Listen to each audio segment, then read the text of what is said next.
I'm not a lawyer or an accountant, but the receiver for Uncle Nearest just filed his very first status report on the company, and he seems cautiously optimistic about the future of Uncle Nearest. And I read all 19 pages and also asked a couple accounting friends of mine. So let me give you some of the highlights from the report and what he says could be next for Uncle Nearest. So the receiver, whose name is Philip G. Young Jr., starts off the report saying that while this situation does have its challenges, he is, quote, very encouraged about the long-term viability of the company based on what he's learned in the first 5 weeks of his service in this matter. He goes on to say that he believes the company has significant value and can be reorganized as a going concern on a relatively quick timeline. In layman's terms, he's basically saying that at its core, this company is still pretty strong, and with some reorganizing and refinancing of some of the debt, he believes the company can be turned around in a pretty quick time frame, or it could be sold as an operable company. The next thing the receiver calls out is how cooperative the owners and team at Uncle Nearest have been, as well as the team at Farm America. He says everyone's cooperation has made this a smooth transition, and because of that, and because of the company's opportunity for future growth, he thinks that there could be a positive ending to this entire situation. Now, as far as what he's accomplished since coming on board 5 weeks ago, the receiver says he's taken control of most of the company's bank accounts. He's developed a 13-week budget for the company, which included borrowing an additional $2.5 million from Farm America that he had to get in order to pay the staff. He says he physically went and counted the company's barrels to compare that to what was being reported.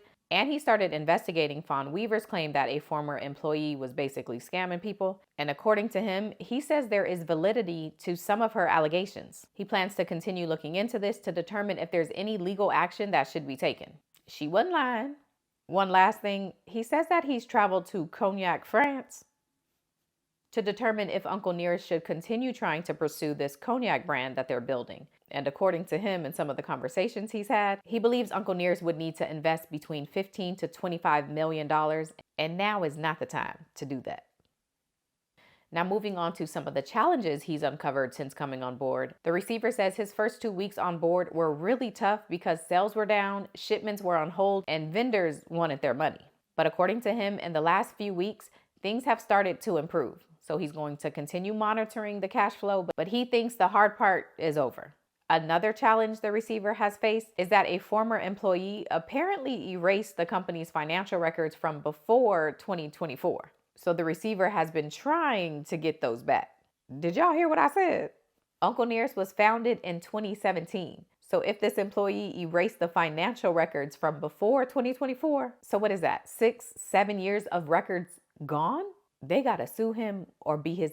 Okay, last challenge I'll highlight, and there are more, is that according to the receiver, the document which is supposed to detail who the shareholders of the company are and how many shares each person owns seems to be inaccurate.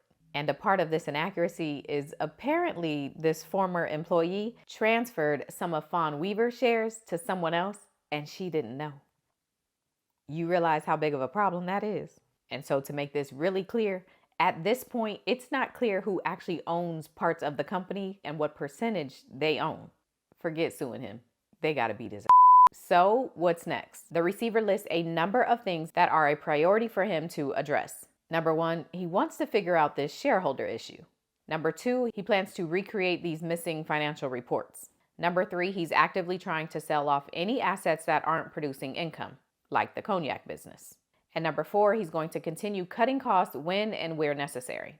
The receiver concludes his report by saying his goal is to wrap up this receivership by the end of Q1 2026. He acknowledges that it is an aggressive timeline, but based on these first 5 weeks, he believes that there is a positive future for Uncle Nearest, whether that's through some debt refinancing or the company being sold as an operable business. He believes the company can be saved. One of the last remarks the receiver says in the report is, quote, "The opportunity for the company's successful emergence from receivership is very good."